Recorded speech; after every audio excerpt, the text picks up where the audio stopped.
Hello,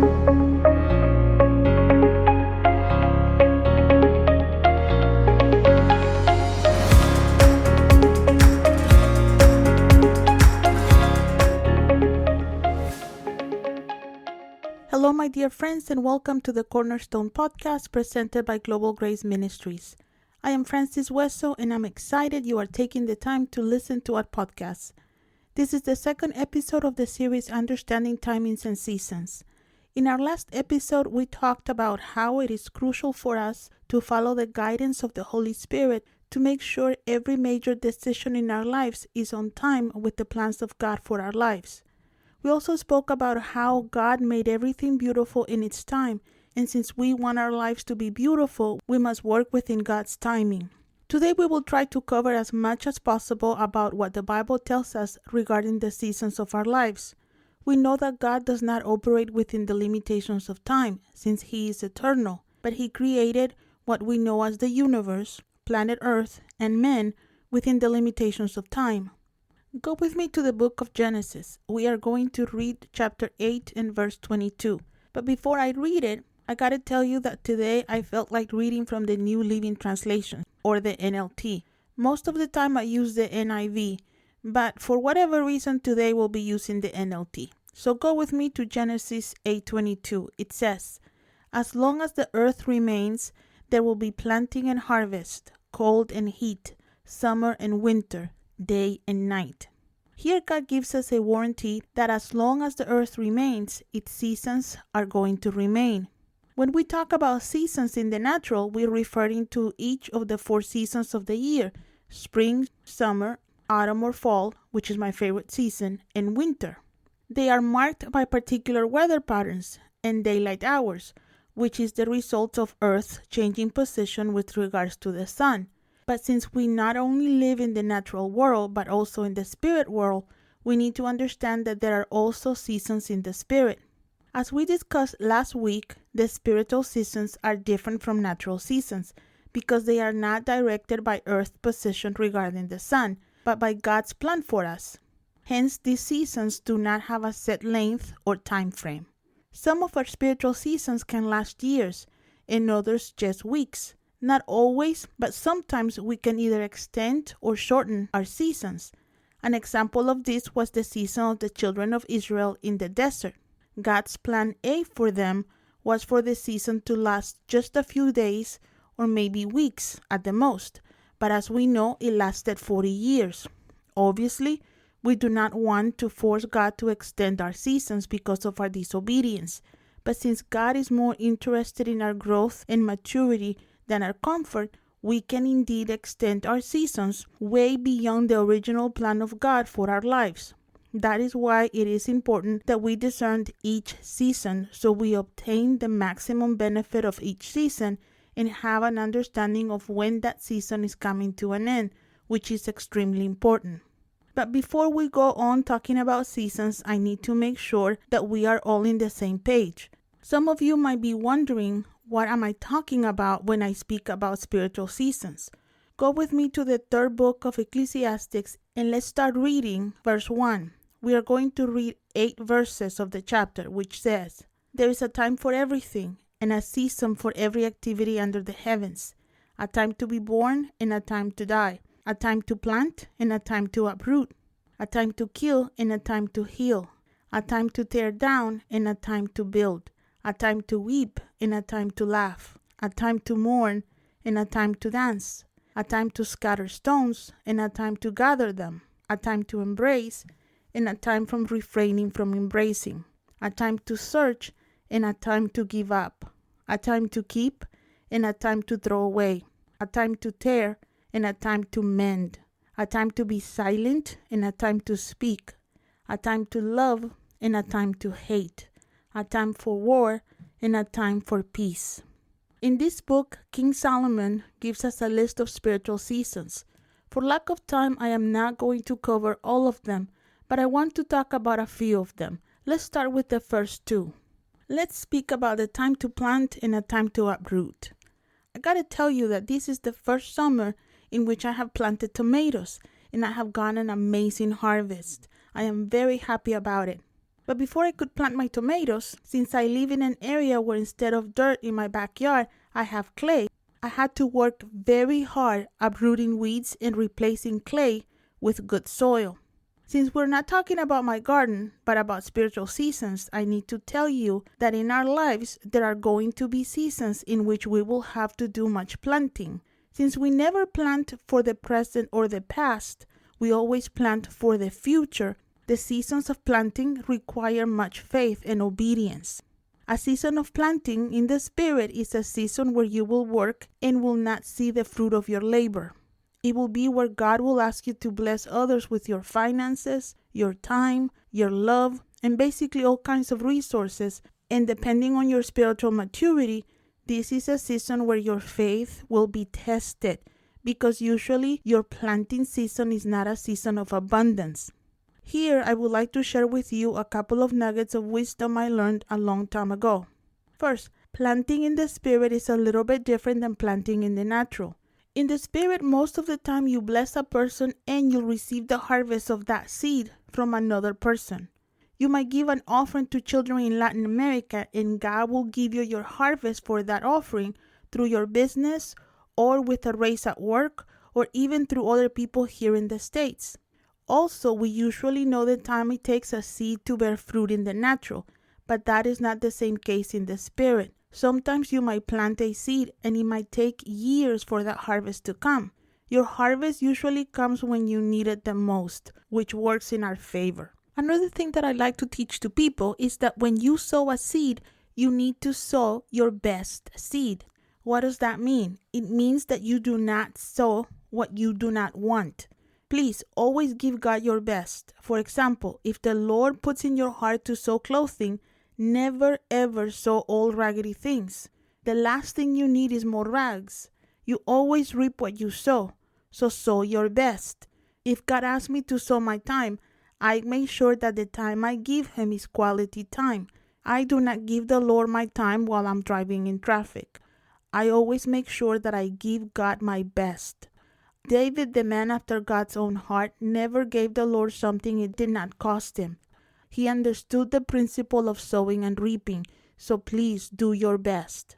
But coming back to our subject, there are also times or seasons in our lives where we will have to do some uprooting.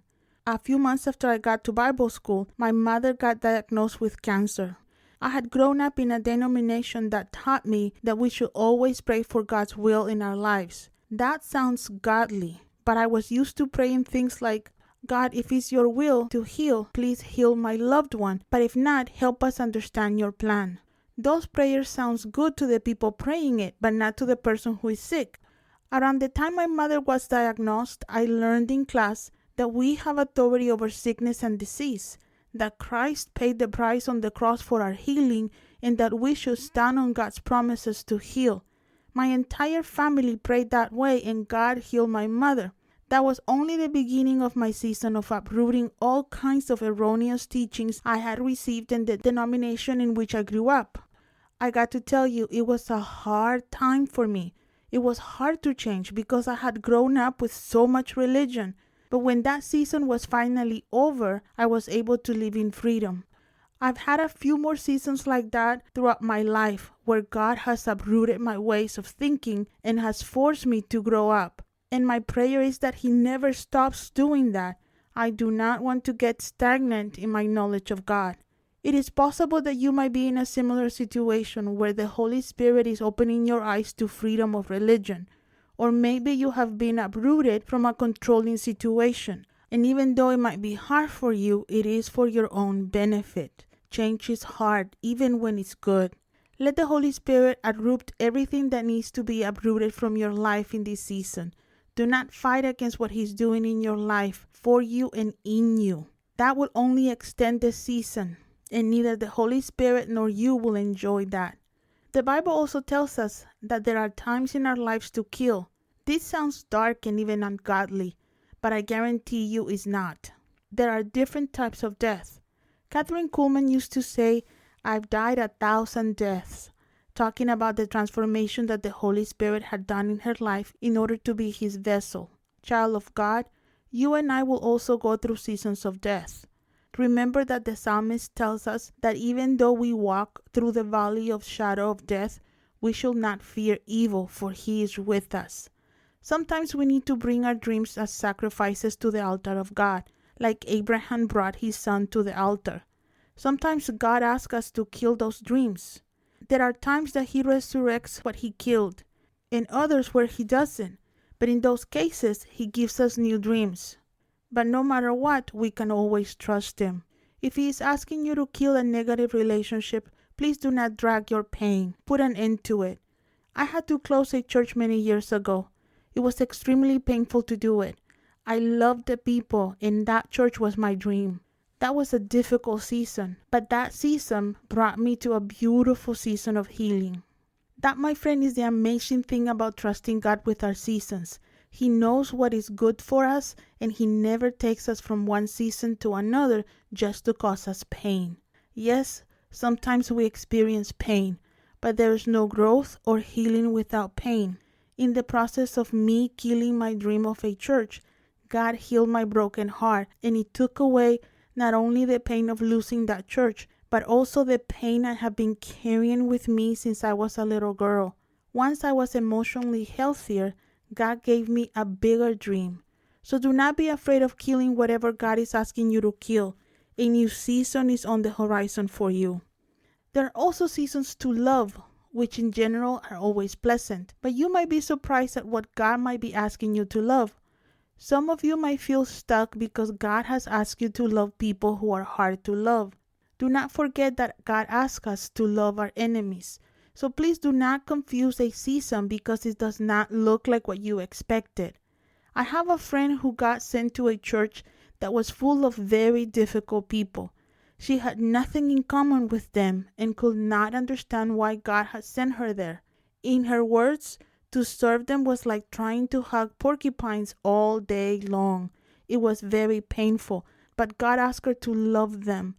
Years later, even to this day, she testifies that the lessons she learned while she was loving those pesky believers saved her so much trouble in ministry that she will always be grateful to them. Do not miss what God might be doing in your life thinking that all seasons of love are easy or enjoyable. At the same time, do not misunderstand a season of hate. You might find your destiny in what you hate. I did. I hate ignorance with all my heart.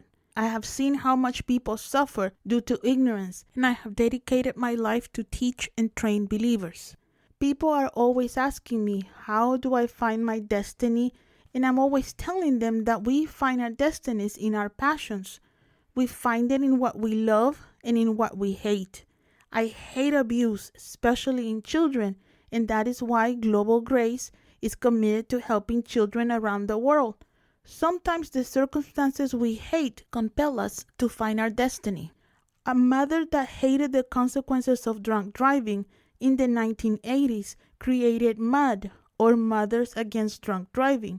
This organization has saved the lives of countless people. So be wise regarding your seasons. Do not just endure a season. Get everything God has for you in every season of your life. Go with me to Daniel chapter 2, verses 20 and 21. It says, "Praise be to the name of God, forever and ever. Wisdom and power are his. He changes times and seasons. He deposits as king and raises up others. He gives wisdom to the wise and knowledge to the discerning." Here Daniel tells us that it is God who changes times and seasons, and therefore he is the one that gives the wisdom and knowledge to discern them. If we invest time to ask the Holy Spirit to guide us, and we ask him to reveal the season we are living in, he does tell us the purpose for every one of our seasons. If what is going on in your life does not make sense, please stop trying to analyze it and take time to ask God about it. Stop kicking against the goads. One day on his way to Damascus, Paul thought it was his season to kill believers until God stopped him on his tracks and revealed to him it was his day of salvation. Study Ecclesiastics 3 and allow the Holy Spirit to bring you light regarding your current season. You will be surprised how, by just changing your attitude about where you are, you will accelerate the end of your season or it might help you to truly enjoy your season. Stop living in darkness as if you were not a child of God. Since I spoke about my passions, I want to humbly ask you to visit our website at globalgraceministries.com and check out the wonderful ministries we support. They are ministries who do not have any assistance from major donors anywhere and are doing amazing things here in the States and overseas. I hope you enjoyed today's podcast. Please do not miss any of the episodes in this series. We will be speaking next about how to end our seasons correctly. If you would like to get our word of the week or become one of our partners, please go to our website, globalgraceministries.com. God bless you.